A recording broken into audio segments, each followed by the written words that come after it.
Hello, fellow book lovers. Welcome back to my channel. Today, I'm going to be sharing a book haul from Book Outlet. So around Black Friday, this time of year, they do their $5.95 fiction sale. Do I need to buy any books? No. I am an avid lover of my library. I use my library for, I would say, 98% of the books that I read.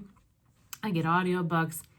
I get books on my Kindle. I get physical books from the library. But sometimes there are books that are bigger in nature or harder to get, things like that. And so I do like to indulge sometimes on book sales.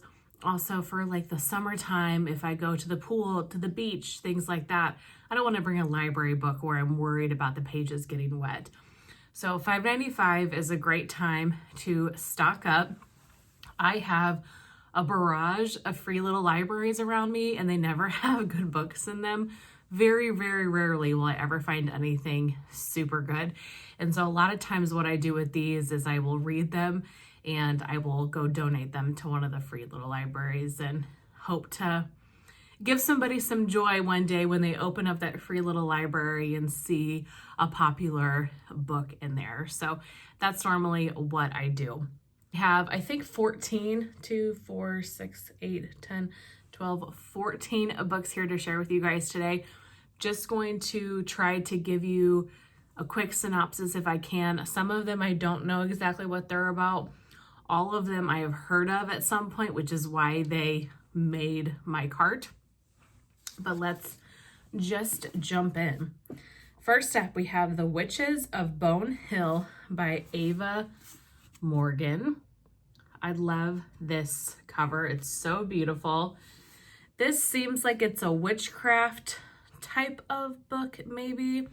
So the jacket cover says, Cordelia Bones, love that name, meticulously crafted life and big city career are crashing down around her thanks to a philandering husband with criminal debts. So when her older carefree sister, Eustace, calls to inform her the great aunt they never met has died, and they must travel to a small Connecticut town to deal with the estate, she sees an opportunity to unload the house and save herself. But once they are there, the sister learn that they are getting much more than they bargained for. The Victorian mansion they stand to inherit is bound in a dynasty trust controlled by their late aunt's aging attorney. Oh, I could have swore there was something witchcrafty about this, but I'm not seeing. Maybe that's the lineage. Maybe that's the secret that their aunt had, is that there's some witchcraft in their family. But okay, Victorian mansion, manor home in Connecticut. Are you kidding me? Sign me up. That sounds like an Alexis read. So just thought that was a super cute little novel to pick up. I love the fox on there. So excited to read that. Excited to read all of them. I don't know why I'm going to say that. Next up is a book that's been on my TBR for a while. This is Court of the Vampire Queen by Katie Robert. So I believe this is a standalone fantasy, like romance type novel. Really large print, which sometimes I can appreciate. This says, all Mina ever wanted was to escape her father's control, half human, half vampire. She lived internally torn between two worlds, never fully experiencing the pleasures of either. Until her father chose her as the pawn in his latest political move, gifting her to the darkly powerful and dangerously seductive Malachi Zion. Malachi is not a vampire to be trifled with. He rules with an iron fist and has a reputation for the darkest of sins. Okay, I think we can see where this is going. I imagine this is a fantasy romance. Sounds like she gets betrothed maybe to this Malachi and might be a little bit of a enemies to lovers type of fantasy romance. Intriguing, definitely excited. Also excited just for a standalone. There aren't a lot of standalone kind of romantic fantasy novels. A lot of them are series, and there are so many series that I want to try and I want to read. But sometimes it's nice just to read a standalone and know you're done with it and move on. So really looking forward to that. That sounds super fun. A thriller that's been on my list for a while, and just the cover of this looks so beautiful. This is The Hunting Party by Lucy Foley. Doesn't that cover just look so stunning? A New Year's reunion in the remote Scottish wilderness. I think that sells me. I have such a dream of going to Scotland. That's one of the highest places on my bucket list. I think it just is beautiful. Going to like the places that inspired Harry Potter. So the fact that this is set in Scotland, sign me up.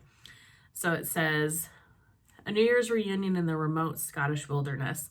The beautiful one, the golden couple, the volatile one, the new parents, the quiet one, the city boy, the outsider. One of these friends is a murderer, and one won't make it out alive. Sounds so much fun. Great for October probably. And this is a smaller book in general, just size-wise. It's a little bit shorter, so great for travel too, to throw in your suitcase because it's not going to take up as much space. So that is The Hunting Party. Then we have Killers of a Certain Age by Deanna Rayborn. I really don't know much about this novel, but I've seen the cover of it and it looks kind of, to me, like a cozy mystery in a way, just by the way that they have done the cover. So let's see what it's about. Billy, Mary Alice, Helen, and Natalie have worked for the museum and a neat elite network of assassins for 40 years. Now their talents are considered old school and no one appreciates what they have to offer in an age that relies more on technology than people skills. When the foursome is sent on an all-expense paid vacation to mark their retirement, they are targeted by one of their own. Only the board, the top-level members of the museum, can order the termination of field agents, and the women realize they've been marked for death. Wow, that sounds really interesting. So sounds like 4 women that are part of this organization that sounds like kills people, and now they've been targeted by their own organization. Really interesting concept. I think that's going to be such a fun read. Next we have The Simple Wild, and I believe this is the first in a series. I think this is a romance. I know that this is a romance. And what intrigued me about this one in particular is the setting. It is set in Alaska, and if you've watched my channel for a while, I went to Alaska back in 2022, and I want to talk about it every chance that I get because it was the most amazing place I've ever been. I could get myself choked up talking about it too much, but I have been loving books and things that are set in Alaska because it's just such kind of a cozy but also really harsh environment. It's so interesting to describe.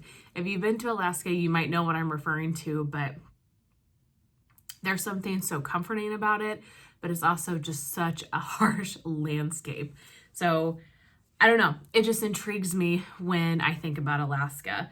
So basically this is a romance, it sounds like, when a woman goes to Alaska and, you know, she finds this man named Jonah, it sounds like, and maybe they spark something up. So like I said, I'm pretty sure this is like a 2 or 3 book series. Figured I'd give the first one a try and then we can go from there. A Megan Miranda book. This is Daughter of Mine. I probably should not have bought this book because I've come to find out I'm not the biggest Megan Miranda fan. Her writing is fine, but none of her novels have really just stood out to me. I do think she does some absolutely amazing covers, but I keep trying to read them in the hopes that I find a gem. Well, I should say I read one. What was that one called? The Last to Vanish, I think, where it was set in like the Appalachian Mountains. I did enjoy that one. So there are some good ones. So this says, the discovery of the first car was a shock. The second car was a pattern, a warning, and the key to a decades-old mystery that may be better left off in the past. Mirror Lake, nestled in the mountains of North Carolina, is a beautiful waterfront community where neighbors know neighbors, family businesses are the norm, and the small town way of life seems to go on year after year uninterrupted. When the long-serving detective dies, his daughter, Hazel Sharp, returns home after nearly 10 years, weary of the place and the people left behind. But Hazel isn't the only relic of the past to resurface. A drought has descended on the region, and as the water level in the lake drops, long-hidden secrets begin to emerge. Soon, Hazel finds evidence that may finally explain what happened to her mother, who disappeared when Hazel was a teenager, taking the family's savings with her. But unearthing the mysteries of the past sets Hazel on a dangerous search to uncover the truth buried at the heart of her hometown and maybe even her family. Really interesting. Sounds good. I love things set around like a lake, mountains, those kind of locations. So that sounds like it would be a fun read. Any of these books, let me know if you guys have read them and what you think of them, spoiler free, obviously. Okay, Darcy Coates, Where He Can't Find You.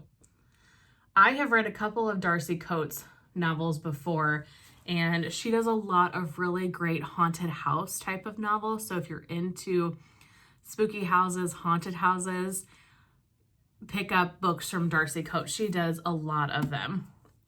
So this one says, Abby lives in a town haunted by disappearances. People vanish, and when they're found, their bodies have been dismembered and sewn back together in unnatural ways. Wow. Okay, sounds like her sister is then taken by this person, and they're trying to get her back. Okay, the body parts sewn together in various ways. Wow, knowing that and then looking at this cover, they did a fantastic job on that cover. Wow, how pretty. Pretty is not the right word. How fitting for the book. Pretty is not the right word. You guys know what I mean.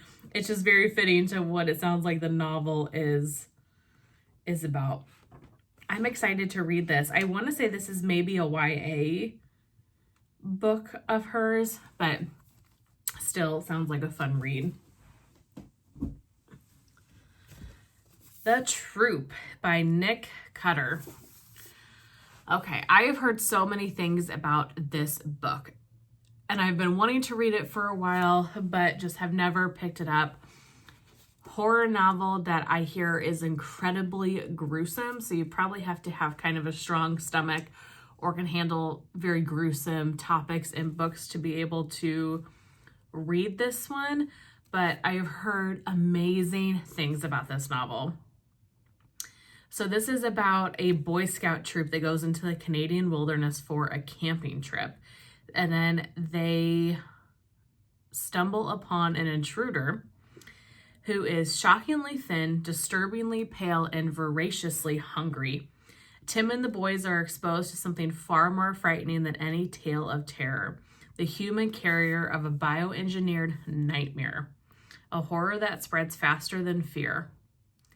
So it kind of sounds like the man that they encounter has some sort of disease that is spreading very quickly, kind of almost zombie-esque.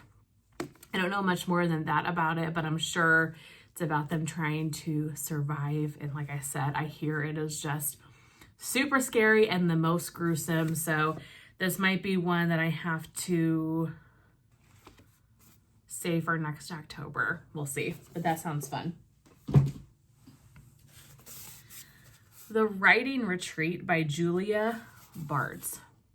A thriller novel that I've actually heard a lot of people really enjoy, and it's been high on my to read list. And so when I saw it on there, I thought, let's pick it up. So this says, Alex has all but given up on her dreams of becoming a published author when she receives a once-in-a-lifetime opportunity. Attend an exclusive month-long writing retreat at the estate of feminist horror writer Rosa Vallow. Even the knowledge that Ren, her former best friend and current rival, is attending doesn't dampen her excitement. When the attendees arrive, Rosa drops a bombshell. They must write an entire novel from scratch by the month's end. The author of the best one will receive a life-changing publishing deal. But with Rosa's erratic behavior, Ren's cruel mind games, and the alleged haunting of the mansion, Alex's chances to win becomes ever more challenging. When one of the writers vanishes during a snowstorm, Alex realizes that something very sinister is afoot. When the clock running out, she must discover the truth or suffer the same fate. I love novels where it's a snowed-in setting and nobody can escape and people are disappearing. I mean, it's a setting that's been used time and time again, but I think they're really fun. So I'm excited. A cozy winter read, just maybe on a snowy day. Seems like a fun book. And I've heard a lot about that one. Changing genres a little bit here. This one is historical fiction, I believe. This is the Paris Library by Janet Skelsian Charles, I think is what her name is.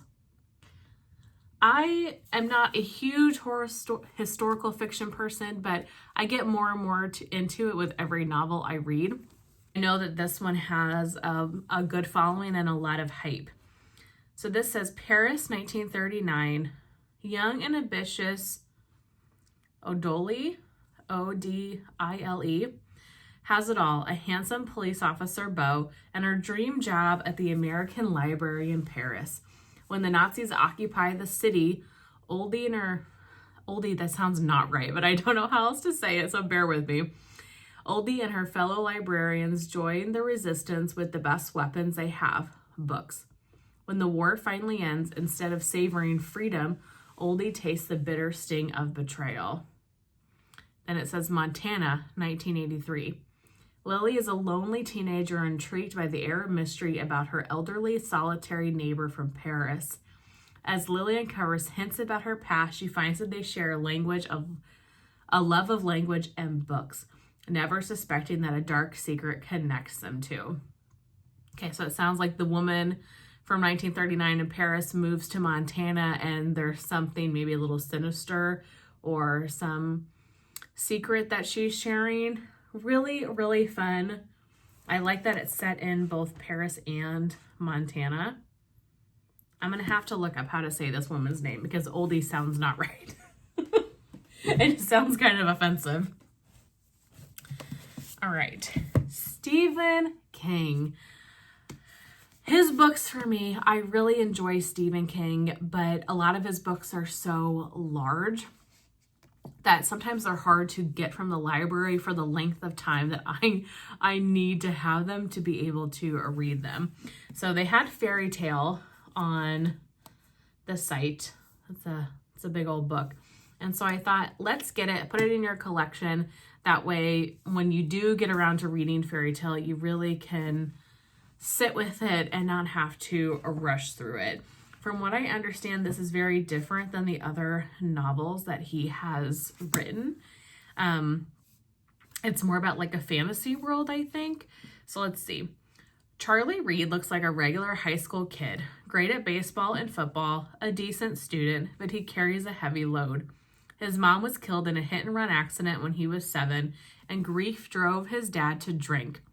Charlie learned how to take care of himself and his dad.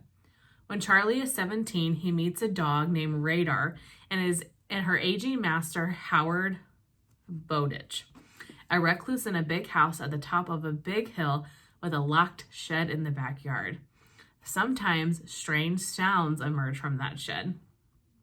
Charlie starts doing jobs for Howard and loses his heart to Radar. Then when Howard dies, he leaves Charlie a cassette tape telling a story no one would believe. What Howard knows and has kept secret all his long life is that inside the shed is a portal to another world. How fun does that sound? So again, it sounds, different than what Stephen King normally writes. I would imagine there might be some horror elements to this. I'm really not sure. Just imagining what he has written from, just imagine, the other books that he's written. They have the boy and the dog going into this portal. Sounds like such a fun read. I'm glad I have a copy of it. Yeah, this is a 600-page book, and so sometimes it's hard for me to get through books like this very quick. I want to read The Stand. I want to read 11/22/63, and those might have to be books that I buy. I should go to like half-price books and start really kind of looking to see if I can find them for cheap, because they might have to be books that I physically own a copy of. But that is Fairy Tale. This next one is a book that I bought. I've read. It is one of my favorites ever. And when I was on the site and I saw it, I thought, yeah, I want to have a copy of this just to keep. It is Fried Green Tomatoes at the Whistle Stop Cafe by Fannie Flagg. So this is the book that inspired Fried Green Tomatoes, the movie. That is one of my favorite movies ever. So I was familiar with the movie first, and then I picked up the book. Was it just earlier this year or was it last year? Might have been in 2023, but I loved this book so much. I wasn't surprised that I loved it because I loved that movie so much, but it's just such a heartwarming story. And it's one of those books that I could really see myself reading every couple of years. And so I thought, just to have this book in my collection, it's going to stay. I'm not going to get rid of this one. Just to have it in my collection, I think just would, be cozy, and I would enjoy keeping this novel. So if you've never seen Fried Green Tomatoes or know anything about it, let me tell you what the jacket cover says. Folksy and fresh, endearing and affecting, Fried Green Tomatoes at the Whistle Stop Cafe is a classic novel about two women, Evelyn, who's in a sad slump of middle age, and gray-headed Mrs. Threadgood, who's telling her life story. Her tale includes two more women, the daredevilish tomboy Idgie and her friend Ruth, who back in the 30s ran a little place in Whistle Stop, Alabama, offering good coffee, Southern barbecue, and all kinds of love and laughter, even an occasional murder. And as the past unfolds, the present will never be quite the same again. I love this book so much. Such a heartwarming novel. I love Idgie, loved Ruth. Just everything about this book was so fun. It really, really is. And so I'm really excited to have my own copy of it. Highly recommend if you guys have never watched the movie or read this book. Two more. We've got Starling House by Alex Harrow. Beautiful cover. I've seen this book all over BookTube, TikTok, things like that. I really don't know much about it. It says it's a gothic fantasy. It says Opal is a lot of things. Orphan, high school dropout, full-time cynic, and part-time cashier. But above all, she's determined to find a better life for her younger brother, Jasper. One that gets them out of Eden, Kentucky. A town remarkable for only two things: bad luck, and E. Starling, the reclusive 19th century author of The Underland, who disappeared over 100 years ago. All she left behind were dark rumors in her home. Everyone agrees that it's best to ignore the mansion and its heir, Arthur. Almost everyone, anyway.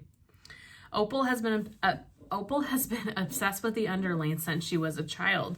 When she gets the chance to step inside Starling House and make some extra cash for her brother's escape fund, she couldn't resist.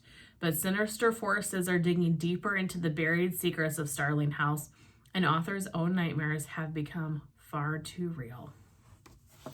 So, disappeared people, a spooky house. Wow, this has some footnotes in it too. Interesting. It sounds like it's a scary house type of, haunted house type of novel. Love the cover, think it's so beautiful. Like I said, it's described as a gothic horror from what I understand. And then lastly, we've got Katarina Ward's Looking Glass Sound. The cover of this just draws me in so much. I read her book, The Last House on Needless Street, I think is what it's called. Really loved that. And so when I saw this cover, heard about what this book was about, I knew that I had to get it. In a cottage overlooking the windswept Maine coast. Put it in the cart. That's all I needed to hear. In a cottage overlooking the windswept Maine coast, Wilder Harlow has begun the last book he will ever write. It is a story about the sun-drenched summer days of his youth in Whistler Bay and the bloodstained part of the killer that stalked his small vacation town. About the terrible secret he and his companions discovered entombed in the coves off the bay, and how the pact they swore that day echoed down the decades, forever shaping their lives. It says, Looking Glass Sound is a masterful story about friendship and betrayal, dark obsessions, and the impossibility of escaping your own story. Love the main setting. Love this cover. I thought that sounded like so much fun. But that is it. Those are the 14 books that I picked up from Book Outlet's $5.95 fiction sale. I'm really happy with my picks, and I am so excited to start reading these. Have you guys read any of these books, or do any of them sound intriguing from me showing you? I would love to know what you think. Thank you all so very much for watching. I hope that you guys enjoyed, and I will see you very soon for my next book video. Bye.